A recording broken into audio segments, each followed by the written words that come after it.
Hello প্রিয় শিক্ষার্থী বন্ধুরা, আশা করি সবাই ভালো আছো। আমার ইউটিউব চ্যানেল পিসি ম্যাথকে সবাইকে স্বাগত। আজকে অষ্টম শ্রেণী আরেকটা অঙ্ক নিয়ে আসি, খুবই ইম্পর্টেন্ট অঙ্ক এটা। দেখো কি লিখছি আমরা, এটা অষ্টম শ্রেণীর 2.1 এর 13 নম্বর অঙ্কটা। কোন আসল 3 বছরে মুনাফা আসলে 1578 টাকা এবং 5 বছরে মুনাফা আসলে 1830 টাকা হলে আসল মুনাফার হার নির্ণয় করতে বলছে। তো আমরা শুরুতেই করব কি, 5 বছরের মুনাফা এবং আসল দুটো একসঙ্গে আছে। তো আমরা লিখতে পারি আসল যোগ 5 বছরের মুনাফা কয় টাকা? 1830 টাকা।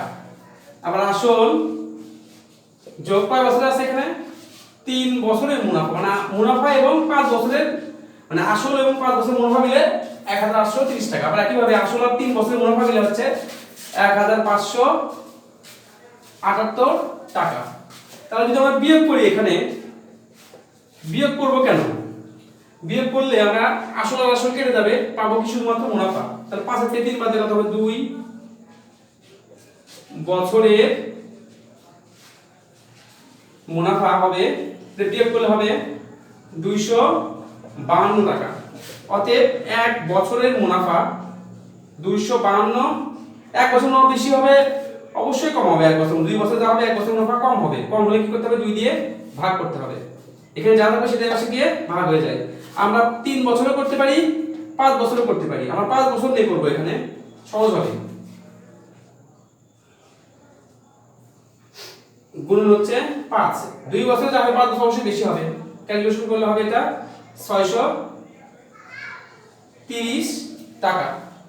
তাহলে খেয়াল করো, অতএব আসল কত হলো আমাদের? আমাদের 5 বছরের মুনাফা আসল ছিল 1830 টাকা, বিয়োগ মুনাফা কত পেলাম 5 বছরে আমরা 630 টাকা। এটা যদি বিয়োগ করো তাহলে হবে তোমার 1200 টাকা। তাহলে আমরা আসল পাইলাম কত? 1200 টাকা, যেটা আমাদের আসল বের করতে হবে। এবার বের করব কি? মুনাফার হার। তো তাহলে আমরা কি জানি? মুনাফার হারকে আমরা দেখি r i গুণন 100% ভাগ হচ্ছে pm। তাহলে এখানে পাশে লিখবো, সহজ হবে একটু। যদি আমরা পাশে লিখে নিই তাহলে অঙ্কটা করতে আমাদের সহজ হবে। আসল p সমান কত টাকা? 1200 টাকা। মুনাফা i কত পাইছি আমরা? 630 টাকা। কয় বছরের মুনাফা এটা? n সমান সময় 6 বছরের মুনাফা, সরি 5 বছরের মুনাফা। আর মুনাফার হার r মান বসে দিয়ে ক্যালকুলেশন করলেই হয়ে যাবে। 630 গুণন 100 ভাগ p এর মান হচ্ছে 1200, এর মান হচ্ছে 5%। এটা ভাগ করলে পাবো আমরা হচ্ছে 10.5%। অতএব মুনাফার হার 10.5%। তো আশা করি সবাই বুঝতে পারছো। ধন্যবাদ সবাইকে, গুড বাই, ভালো থাকো সবাই।